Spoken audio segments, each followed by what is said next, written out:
শ্বশুরবাড়ি থেকে ফেরার পথেই খুন হতে হলো স্ত্রীকে। ছিনতাইয়ের উদ্দেশ্যেই খুন করে যায় স্ত্রীকে এবং তারপর ঘটনাস্থল থেকে পালিয়ে যায় দুষ্কৃতীরা, এমনটাই দাবি করা হচ্ছে স্বামীর তরফে। বীরভূমের মোহাম্মদ বাজারের রায়পুর ক্যানেলে সেখানে এই ঘটনা ঘটেছে এবং পুলিশ যেমনটা প্রাথমিকভাবে অনুমান করছে যে স্বামী স্ত্রীর মধ্যে বচসা হয়েছিল এবং তার জেরেই এই ধরনের ঘটনা ঘটানো হয়েছে, এমনটাই পুলিশের প্রাথমিক অনুমান। শ্বশুরবাড়ি থেকে ফেরার পথেই স্ত্রীকে তাকে খুন হতে হয়েছে। স্বামীর তরফ থেকে দাবি করা হচ্ছে যে দুষ্কৃতীরা এই ঘটনা ঘটিয়েছে, ছিনতাইয়ের উদ্দেশ্যেই তার স্ত্রীকে তারা খুন করেছে, এমনই দাবি করছে স্বামী। যদিও পুলিশ প্রাথমিকভাবে অনুমান করছে যে স্বামী স্ত্রীর মধ্যে বচসা হয়েছিল, যার জেরেই এই ধরনের ঘটনা ঘটানো হয়েছে, এমনটাই কিন্তু পুলিশের প্রাথমিক অনুমান। মনা বীরবংশী আমাদের সঙ্গে টেলিফোনে রয়েছেন প্রতিনিধি, এই নিয়ে আরো বিস্তারিত জানবো।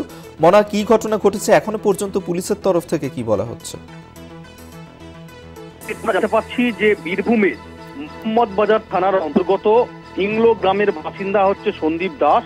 তার স্ত্রী চিত্রা বাগদিকে নিয়ে গতকাল রাত্রে শেখেরডা গ্রাম যে শ্বশুর বাড়ি, সেখান থেকে মূলত হিংলো ফিরছিল। এই মোহাম্মদ বাজার থানার অন্তর্গত রায়পুর বলে একটি অঞ্চল এলাকা, সেখানেই যে ক্যানেল পার, সেখানেই সন্দীপের দাবি অনুযায়ী যে একদল দুষ্কৃতী তাদেরকে ছিনতাইয়ের উদ্দেশ্যে আটকায়। তারপরেই নাকি দুষ্কৃতীদের হাতে সন্দীপের স্ত্রী সুচিত্রা বাগদি খুন হন, এমন ঘটনা কিন্তু সামনে আসছে। দেখো, তারপরেই খবর পেয়ে ঘটনাস্থলে মোহাম্মদ বাজার থানার পুলিশ পৌঁছয় এবং পুলিশ গিয়ে দেখে যে সেখানে সুচিত্রা বাগদি, তার দেহ কিন্তু কাদা মাখা অবস্থায় লুটিয়ে পড়ে রয়েছে। তার পাশেই কাদা মাখা অবস্থায় রয়েছে তার স্বামী সন্দীপ। দেখো, দুজনকে সেখান থেকে উদ্ধার করে এবং হাসপাতালে পাঠিয়েছে। যেটা জানা যাচ্ছে যে সুচিত্রা বাগদি ঘটনাস্থলেই মৃত্যু হয়েছে। দেখো, এখন যেটা প্রশ্ন উঠছে সেটি হচ্ছে যে অভিযোগ সন্দীপ করছে যে দুষ্কৃতীরা রাস্তায় তাদের পথ আটকায়, তাদের হাতেই দেখি তার স্ত্রীর খুন হয়েছে।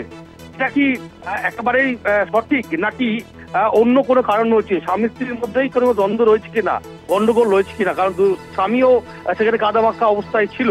খুব স্বাভাবিকভাবেই পুলিশ এই বিষয়টি নিশ্চিত করার চেষ্টা করছে। ইতিমধ্যে মোহাম্মদ বাজার থানার পুলিশ বলা যেতে পারে যে সন্দীপকে দফায় দফায় জিজ্ঞাসাবাদ করছে।